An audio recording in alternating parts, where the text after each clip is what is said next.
கிறிஸ்துவுக்கு என் உடன் பங்காளிகளும் சுதந்திரவாளிகளுமாயிருக்கிற என் அன்பர்களே, நண்பர்களே, உங்கள் யாவரையும் ஒன்றான மெய்த்தைவனாகிய இயேசு கிறிஸ்துவின் இனிய நாமத்தில் நான் வாழ்த்தி வரவேற்கிறேன். இன்றைய நாள் ஆஷ் வெனஸ்டே எனப்படும், சாம்பர் புதன்கிழமை எனப்படும். சாம்பர் புதன்கிழமை எனப்படுவது லெந்து காலத்தின் முதலாவது நாளாக இருக்கின்றது. லெந்து காலம் எனப்படுவது இயேசு கிறிஸ்து உயிரோடு எழுந்த நாளுக்கு முன்னதாக உள்ள 40 நாட்களை குறிக்கக்கூடியதாக இருக்கின்றது. அதில் ஞாயிற்றுக்கிழமை வருவதில்லை. இந்த லெந்து என்ற வார்த்தை வேதாகமத்தில் இல்லை என்றாலும் நம்முடைய முன்னோர்கள் நம்முடைய ஆவிக்குரிய வளர்ச்சிக்காக இந்த லெந்து காலங்களை வகுத்து இருக்கின்றார்கள். இந்த லெந்து காலங்களில் நாம் அதிகமாக இயேசு கிறிஸ்துவிடம் சேர்ந்து வாழ வேண்டும், அதிகமாக வேதம் வாசிக்க வேண்டும், அதிகமாக ஜெபிக்க வேண்டும், உபவாசம் இருக்க வேண்டும், மனம் திரும்ப வேண்டும், அவருக்காக ஊழியம் செய்ய வேண்டும். நாம் வாழும் வாழ்க்கை ஒரு வனாந்தரமான வாழ்க்கை போன்றது. அதில் மலைகள் வரலாம், பள்ளத்தாக்குகள் வரலாம், சாத்தானின் கோட்டைகள் வரலாம். அவற்றை தகர்த்து எறிவதற்காகவே இந்த லெந்து காலங்களில் நாம் இயேசுவோடு ஒன்றிணைந்து செயல்படக்கூடியவர்களாக இருக்கிறோம். சாம்பர் புதன்கிழமை, சாம்பல் என்ற வார்த்தை வேதத்தில் வருகிறது. அதாவது பழைய ஏற்பாட்டு காலத்தில் மக்கள் துக்கத்தை காண்பிக்கவும், மனமாற்றத்தை காண்பிக்கவும், பரிசுத்தத்தை காண்பிக்கவும் ரெட்டுடுத்தி சாம்பலில் உட்கார்ந்தார்கள் என்று குறிப்பிடப்பட்டுள்ளது. எஸ்தர் 4:1 கூறப்பட்டிருக்கிறது. மொர்தெக்காய் தேசத்திற்கு வரவிருந்த தீங்கின் செய்தியை கேட்ட பொழுது ரெட்டுடுத்தி சாம்பலில் அமர்ந்தான் என்று கூறப்பட்டிருக்கிறது. நினைவே பட்டணத்தார் அவர்களுக்கு விரோதமாக தேவனுடைய கோபாக்கினை எழுந்தது. அப்பொழுது யோனா அங்கு சென்று ஒரு தீர்க்க தரிசனம் கூறினார். 40 நாட்களுக்குள் இந்த பட்டணம் கவிழ்த்து விடப்படும் என்று கூறினான். உடனே அங்குள்ள மக்கள் யாவரும் ரெட்டுடுத்தி சாம்பலில் அமர்ந்து உபவாசம் கூறினார்கள். கர்த்தர் அவர்களுக்கு மனம் இறங்கினார் என்று பார்க்கிறோம். தானியேல் தேவனுடைய தீர்க்க தரிசனத்தின் விளக்க உரையை கேட்பதற்காக ரெட்டுடுத்தி சாம்பலில் அமர்ந்தான் என்று கூறப்பட்டிருக்கிறது. இன்று நம்முடைய லெந்து கால சிந்தனைக்கென்று நான் எடுத்துக்கொண்ட பகுதி என்னவென்றால் மனம் திருந்துதல், ரிப்பன்டன்ஸ். அதாவது இதை 3 பகுதிகளாக பார்க்கலாம். மனம் திருந்துதலின் இலக்கணம், மனம் திருந்துதலின் அவசியம், மனம் திருந்துதலினால் ஏற்படும் நன்மைகளை பற்றி பார்க்கலாம். முதலாவதாக இலக்கணம், டெஃபினிஷன். மனம் திருந்துதல் என்றால் என்ன என்று பார்க்கலாம். கிரேக்க பதத்தில் மெட்டோனியா என்று இதை கூறுவார்கள். அதாவது தீர்மானம் எடுத்து தவற்றை திருத்திக் கொள்வதுதான் மனம் திருந்துதல் என்று பெயராக இருக்கின்றது. நாம் பாவ வாழ்க்கை, அநீதியான வாழ்க்கையிலிருந்து ரைட் அபவுட் டர்ன் எடுத்து 180 டிகிரி ரைட் அபவுட் டர்ன் எடுத்து நாம் பரிசுத்தமான வாழ்க்கைக்கும் நீதியான வாழ்க்கைக்கும் செல்வதுதான் மனம் திருந்துதல். இருள் நிறைந்த வாழ்க்கையிலிருந்து ஒளியின் வாழ்க்கைக்கு வருவதாகும். சாத்தானின் பிடியிலிருந்து, கட்டுகளிலிருந்து விடுபட்டு இயேசுவினிடத்தில் மனம் திருந்தி வருவதுதான் மனம் திருந்துதல் என்று கூறப்பட்டிருக்கிறது. இதனுடைய இலக்கணம் ஒரு வசனத்தின் மூலம் நான் உங்களுக்கு பகிர்ந்து கொள்ள விரும்புகிறேன். யோவேல் 2:12-13 கொடுக்கப்பட்டிருக்கிறது. ஆதலால் நீங்கள் இப்பொழுது உபவாசத்தோடும் அழுகையோடும் புலம்பலோடும் உங்கள் முழு இருதயத்தோடும் என்னிடத்தில் திரும்புங்கள் என்று கர்த்தர் சொல்லுகிறார். நீங்கள் உங்கள் வஸ்திரங்களை அல்ல, உங்கள் இருதயத்தை கிழித்து என்னிடத்தில் திரும்புங்கள் என்று கூறுகிறார். நன்றாக கவனியுங்கள். இந்த லெந்து காலங்களில் நாம் அழுகையோடும் புலம்பலோடும் முழு இருதயத்தோடும் நம் இருதயம் நொறுங்குண்டவர்களாய் தேவனிடத்திற்கு திரும்ப வேண்டும். இந்த மனம் திருந்துதல் ரட்சிப்புக்கு ஏதுவான மனம் திருந்துதலாக இருக்க வேண்டும். அதைத்தான் 1 Corinthians 7:10 கூறப்பட்டிருக்கிறது. தேவனை நாம் துக்கப்படுத்தாதபடிக்கு ரட்சிப்புக்கு ஏற்ற மனம் திருந்துதலை நாம் உடையவர்களாக இருக்க வேண்டும். நாம் மனம் திருந்தி பாவ மன்னிப்பை பெற்ற பொழுது நமக்கு ரட்சிப்பு உண்டாகிறது. அதுவும் இல்லாமல் கனி தரும் மனம் திருந்துதலாக இருக்க வேண்டும். மனம் திருந்துதலின் கனிகள் நமக்குள் இருக்க வேண்டும். பவுலை எடுத்துக்கொள்ளுங்கள். அவன் மனம் திருந்தினான். அவனுடைய மனம் திருந்துதல் ஒரு புரட்சிகரமான ஒன்றாக இருந்தது. அவன் எதையெல்லாம் லாபம் என்று நினைத்து பெருமைப்பட்டு கொண்டிருந்தானோ அவற்றையெல்லாம் நஷ்டம் என்று தூக்கி எறிந்து விட்டான். பட்டம், படிப்பு, பதவி, அந்தஸ்து, பரிசெயன் என்ற நிலைமை எல்லாவற்றையும் குப்பை என்று தூக்கி எறிந்து விட்டு இயேசுவினிடத்தில் ஓடோடி வந்தான். நாமும் அதே போல நம்முடைய பெருமைகளையும் மற்றும் தீய குணங்களையும் நாம் தூக்கி எறிந்துவிட்டு இயேசுவினிடம் மனம் திரும்பி வரக்கூடியவர்களாக இருக்கிறோம். நம் மீது அழுக்கான கந்தலான பாவமான ஆடை இருக்கலாம். இந்த ஆடையை தூக்கி எறிந்து விட வேண்டும். இரட்சிப்பின் வஸ்திரத்தை நாம் அணிந்து கொள்ள வேண்டும். நீதியின் சால்வையை போற்றி கொள்ள வேண்டும். துதியின் ஆடையை அணிந்து கொள்ள வேண்டும். அதுதான் மனம் திருந்துதலாகும். நமக்குள்ளும் தீய குணத்தை எடுத்து போட்டு ஒரு புது சிருஷ்டியாக கிறிஸ்துவுக்குள் நாம் வளரக்கூடியவர்களாக இருக்கிறோம். பர்த்தேமேயு குருடனை நினைத்து கொள்ளுங்கள். அவன் தாவீதின் குமாரனே எனக்கு இரங்கும் என்று சொன்ன பொழுது இயேசு அவனை கூப்பிட்டார். அவன் தன்னுடைய அழுக்கான பழைய வஸ்திரத்தை தூக்கி எறிந்துவிட்டு இயேசுவினிடம் வந்தான். சுகம் பெற்றான். இயேசுவுக்கு பின் சென்றான். இதே போல நாமும் இந்த லெந்து காலங்களில் மனம் திருந்தி இயேசுவுக்கு பின் செல்ல வேண்டும். மனம் திருந்துதலின் 2ஆம் பகுதியை எடுத்துக்கொள்ளுங்கள். மனம் திருந்துதல் அவசியம். வேதம் கூறுகிறது, நாம் மனம் திரும்ப வேண்டும் என்று கூறுகிறது. எனவே லெந்து காலங்களில் மனம் திரும்புதல் அவசியமாக இருக்கின்றது.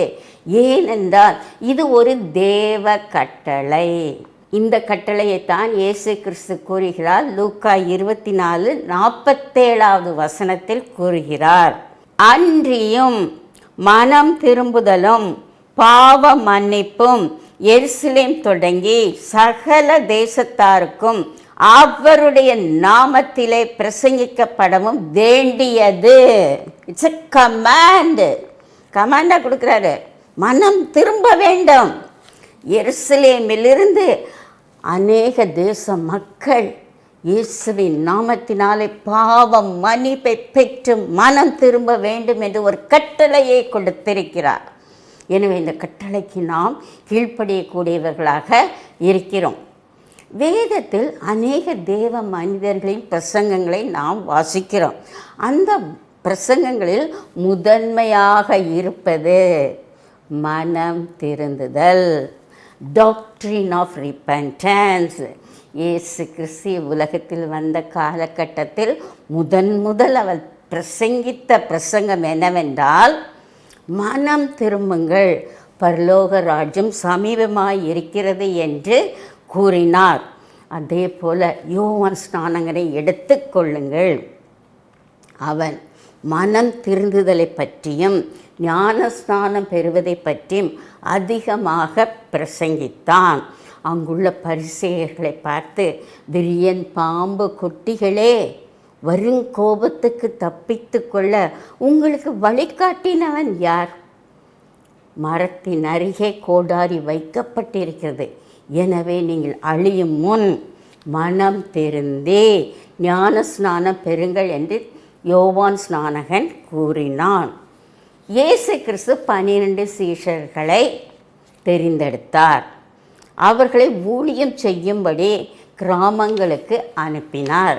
இந்த 12 சீஷர்களும் கிராமங்கள் தோறும் நகரங்கள் தோறும் சென்று மனம் திரும்புதலை பற்றி அதிகமாக பிரசங்கித்தார்கள் என்று நாம் சுவிசேஷத்தில் வாசிக்கிறோம். ஆதி அப்போஸ்தல சபையை எடுத்துக்கொள்ளுங்கள். பேதுரு பெந்தைக்கோஸ்தே தினத்தின் போது ஒரு மிகப்பெரிய வல்லமையான எழுப்புதலான பரிசுத்த ஆவி நிறைந்த ஒரு பிரசங்கத்தை பண்ணினான். கடைசியில் என்ன கூறினான்? மனம் திருந்தி ஞானஸ்நானம் இயேசு கிறிஸ்துவின் நாமத்தில் பெற்றுக்கொள்ளுங்கள் என்று கூறினான். பவுலை எடுத்துக்கொள்ளுங்கள். அவன் மனம் திரும்பினான். அவன் என்ன கூறுகிறான்? நான் மனம் திரும்பி கர்த்தராகிய இயேசு கிறிஸ்துவை விசுவாசிப்பதை நான் சாட்சியாக அறிவித்தேன்னு கூறுகிறான். நானே மனம் திரும்பிட்டேன், ஆனால் ஏன் மனம் திரும்புதல் மூலம் நீங்களும் மனம் திரும்ப வேண்டும் என்று எங்கெல்லாம் சென்றானோ, எங்கெல்லாம் ஊழியம் செய்தானோ அங்கு தன்னுடைய மனம் திருந்துதலை சாட்சியாக கூறினான். நாமும் இந்த நெருந்த காலத்தில் மனம் திருந்தி கிறிஸ்துவின் அருமையான சீடர்களாக இருப்போமானால் எங்கும் சென்று நாம் எவ்வாறாக மனம் திருந்தி கர்த்தருக்கு நம்மை ஒப்பு கொடுத்தோம் என்பதை நாம் சாட்சியாக சொல்ல வேண்டும். வெளிப்படுத்தின விசேஷத்தை எடுத்துக்கொள்ளுங்கள். அங்கு ஆவியானவர் 7 சபைகளுக்கு அவர் நற்செய்தியை கொடுத்தார். அவர் கொடுத்த செய்தி என்ன? மனம் திரும்புங்கள். ஆம், நீங்கள் உங்கள் ஆதியில் கொண்டிருந்த அன்பை விட்டுவிட்டீர்கள். எனவே மனம் திருந்தி இயேசுவினிடம் வாருங்கள் என்று கூறப்பட்டிருக்கிறது. இதிலிருந்து நமக்கு என்ன தெரிகிறது? மனம் திருந்துதல் ஒரு அத்தியாவசியமானது. வேத வசனம் என்ன கூறுகிறது?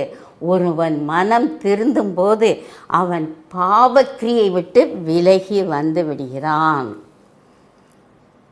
பேதுருவை எடுத்துக்கொள்ளுங்கள், பவுலை எடுத்துக்கொள்ளுங்கள். எல்லோரும் மனிதர்கள்தான், பாவம் செய்தவர்கள்தான், தாவீதும் தான். அவர்கள் பாவ செயலை விட்டு வெளியே வந்தார்கள், செத்த கிரியைகளை விட்டு விலகி வந்தார்கள், உலகத்தை விட்டு விலகினார்கள் என்று கூறப்பட்டிருக்கிறது. உலகத்தை விட்டு விலக வேண்டுமென்றால் நாம் உலகத்திலிருந்து வெளியே போய் சந்நியாசம் எடுத்துக்கொள்வது கிடையாது. 1 யோவான் 3:15 கூறப்பட்டிருக்கிறது, உலகத்தில் உள்ளவைகளில் அன்பு கூறக்கூடாது. நான் மனம் திருந்தி விட்டேன் என்று சொன்னால் உலகத்தில் உள்ள இச்சைகளுக்கு அடிமையாகக்கூடாது, உலகத்தோடு ஒட்ட வாழ்க்கை வாழக்கூடாது, உலகத்திற்கு ஒத்த வேஷம் தரிக்கக்கூடாது என்று வேதம் கூறுகிறது. நம் ஆத்துமா குணப்பட வேண்டும். குணப்பட வேண்டுமென்றால் முதலாவதாக மனம் திருந்தி நம் பாவத்தை அறிக்கை செய்ய வேண்டும். நம் பாவ மன்னிப்பை பெற்றுக்கொள்வோம். இயேசு கிறிஸ்துவின் திரு இரத்தத்தினால் நாம் கழுவப்பட்டு விசுவாசி என்ற ஒரு பட்டத்தை பெறுகிறோம். சரி, சிலர் என்ன சொல்வாங்க? மனம் திரும்புதல் என்றால் என்ன என்று கேட்கிறார்கள் அல்லவா? சில செய்கைகள் மனம் திருந்துதல் கிடையாது. வேதம் கூறுகிறது, பாவத்தை உணர்தல் மனம் திருந்துதல் கிடையாது. சிலர் பாவத்தை உணருவார்கள். ஆம், ஒரு ஆல்கஹாலிக் எடுத்துக்கொள்ளுங்கள், ஒரு ட்ரக்கிஸ்டை எடுத்துக்கொள்ளுங்கள், குடிகாரர்களே. அவர்கள் என்ன செய்வாங்க? குடித்து முடிச்சுட்டு அதுக்கப்புறம் அடுத்த நாள் காலையில், ஐயோ நான் ரொம்ப பாவம் செய்துட்டேன், நான் நிறைய குடிச்சிட்டேன்னு உணர்வார்கள். ஆனால் அதே நாளில் போய் குடிப்பார்கள். வேதத்தை எடுத்து பார்த்தீர்கள் என்றால் பாவத்தை உணர்தல் மனம் திருந்துதல் கிடையாது. பார்வோன், ஆகான், பிலேயாம், யூதாஸ் காரியத்து பாவத்தை உணர்ந்தார்கள். அவர்கள் அறிக்கையிட்டார்கள், நான் பாவம் செய்தேன் என்று கூறினார்கள். ஆனால் அவர்கள் மனம் திருந்தவில்லை. எனவே மனம் திருந்துதல் என்றால் நாம் பாவத்தை குறித்து உணர்ந்து நம்முடைய இருதயத்தில் அதை பதித்து நம்முடைய வாழ்க்கை முறையை இயேசுவுக்கு நேராக திருப்ப வேண்டும். இயேசுவை நோக்கி ஓட வேண்டும். கர்த்தரை நோக்கி ஓட வேண்டும். பார்வோன் அவ்வாறு செய்யவில்லை. யூதாஸ் காரியத்தை அவ்வாறு செய்யவில்லை. ஆனால் ஆகாப் ராஜா பண்ணினான். இதை 1 ராஜாக்கள் 21ஆம் அதிகாரத்தில் கொடுக்கப்பட்டிருக்கிறது. ஆகாப் கர்த்தருடைய பார்வைக்கு பொல்லாப்பானதை செய்தான். விக்கிரக ஆராதனை செய்தான். நாபோத் என்பவன் மரணத்திற்கு காரணமாயிருந்தான். அப்பொழுது கர்த்தருடைய ஆக்கினை அவன் மீது வந்தது. எலியா தீர்க்கதரிசி அவனிடத்தில் போய் ஒரு தீர்க்க தரிசனமாக கர்த்தருடைய ஆக்கினையை கூறினான். எந்த ஸ்தலத்தில் நாபோத்தின் இரத்தம் நாய்களால் நக்கப்பட்டதோ அதே ஸ்தலத்தில் உன்னுடைய இரத்தத்தை நாய்கள் நக்கும் என்று கூறினான். உடனே ஆகாப் என்ன செய்தான்? மனம் திருந்தினான். தன்னை தாழ்மைப்படுத்தினான். ரெட்டுடுத்தி சாம்பலில் உட்கார்ந்து பாவ நிறுத்திக்காக அவன் பாவ அறிக்கை செய்து தன்னை தாழ்த்தினான் என்று வசனம் கூறுகிறது. அப்பொழுது தேவனாகிய கர்த்தர் அவன் மீது இறங்கி அவர் கூறினார், இந்த பொல்லாப்பு உன் காலத்தில் வராது, உன் குமாரர்கள் காலத்தில் வரும் என்று கூறினார். யூதாசும் அதே தான் செய்தான். அவன் மனஸ்தாபப்பட்டான். ஆனால் மனம் திரும்பவில்லை. குற்றமில்லாத இரத்தத்தை நான் காட்டி கொடுத்து விட்டேன் என்று கூறினார். கூறி எங்கே போயிருக்கணும்? ஏசாமிட்ட போயிருக்கணும். அவன் இயேசுவிடம் செல்லவில்லை, பிரதான ஆசாரியனிடம் சென்றான். மனஸ்தாபம்தான் பட்டான், ஆனால் மனம் திரும்பவில்லை. தாவீதை எடுத்துக்கொள்ளுங்கள். அவன் மிகப்பெரிய 2 பாவங்களை செய்தான்.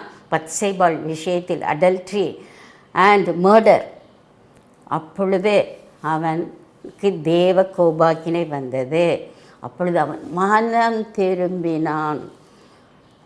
51வது சங்கீதத்தை எழுதினான்.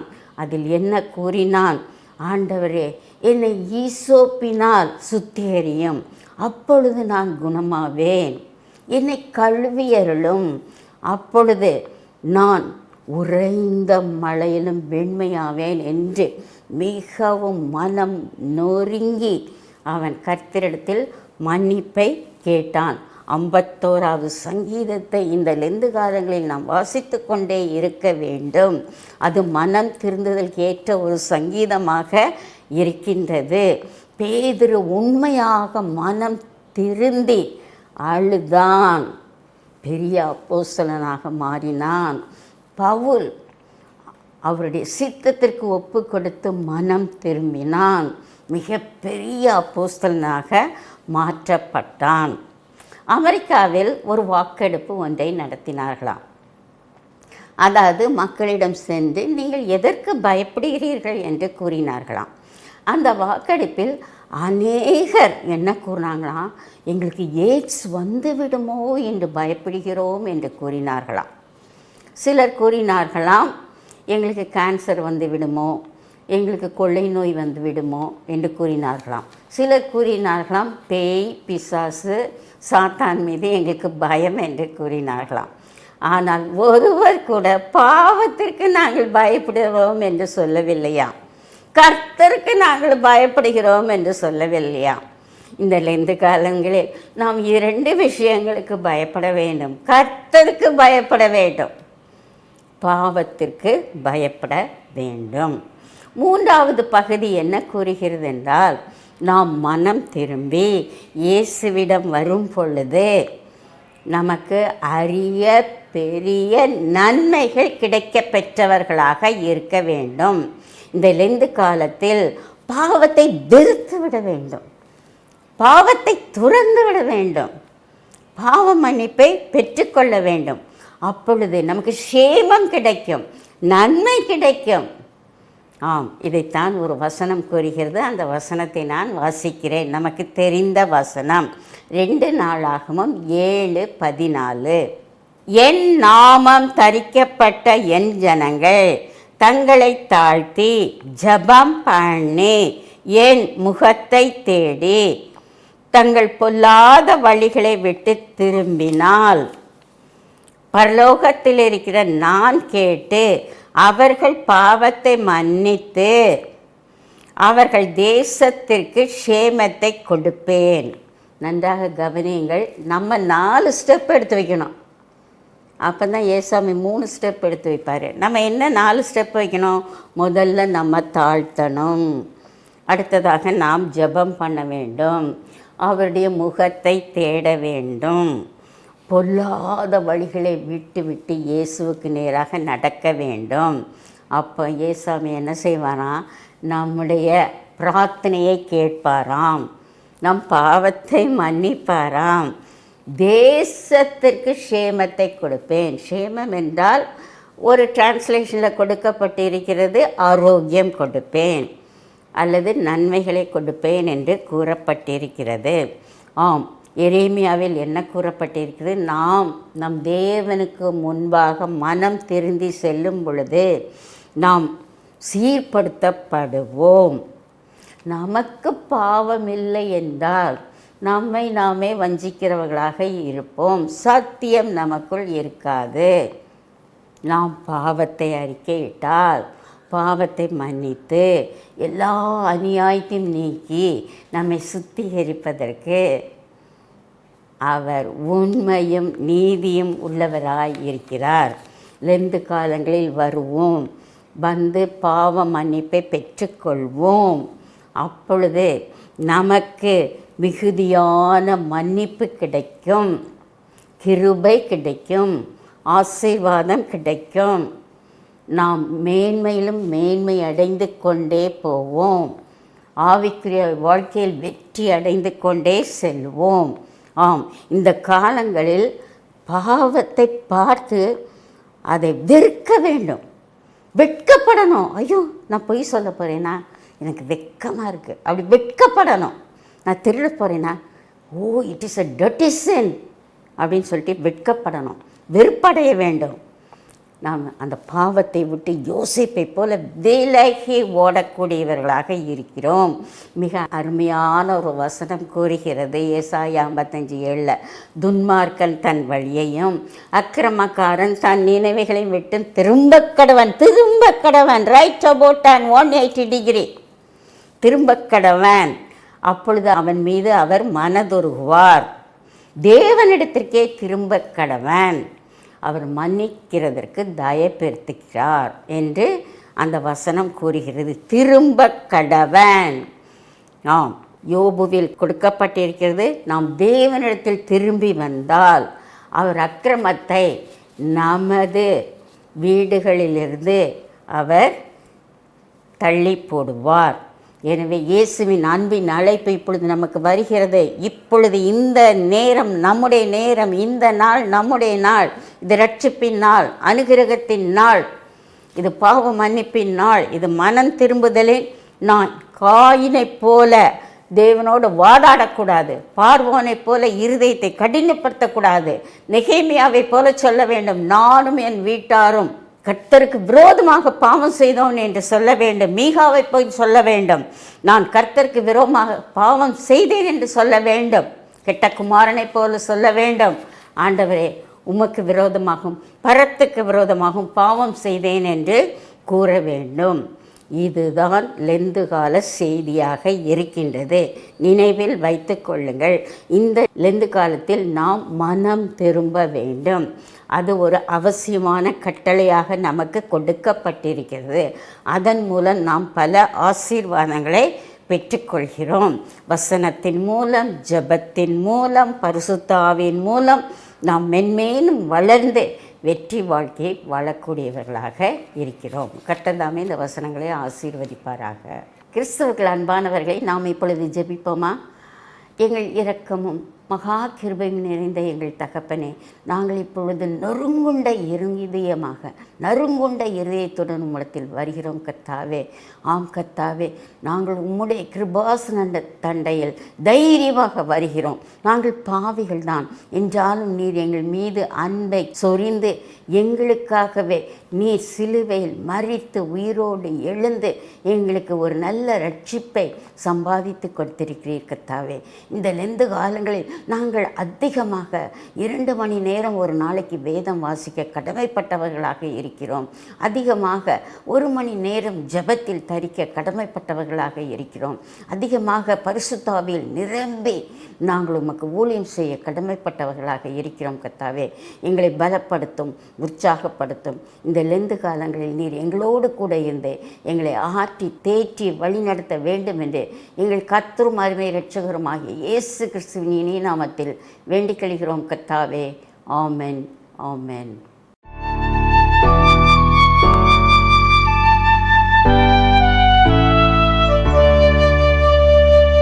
Onward, Christian soldiers, marching as to war, with the cross of Jesus going on before. Christ the royal master leads against the foe, forward into battle, see his banner go. Onward, Christian soldiers, marching as to war, with the cross of Jesus going on before. At the sign of triumph, Satan's host doth flee. On then Christian soldiers on to victory. Hell's foundations quiver at the shout of praise. Brothers, lift your voices, loud your anthems raise. Onward, Christian soldiers, marching as to war, with the cross of Jesus going on before. Like a mighty army moves the church of God. Brothers, we are treading where the saints have trod. We are not divided, all one body we, one in hope and doctrine, one in charity. Onward, Christian soldiers, marching as to war, with the cross of Jesus going on before. Onward, any people, join our happy throng. Lend with us your voices in the triumph song. Glory, Lord, and honor unto Christ the King. This through countless ages, men and angels sing. Onward, Christian soldiers, marching as to war, with the cross of Jesus going on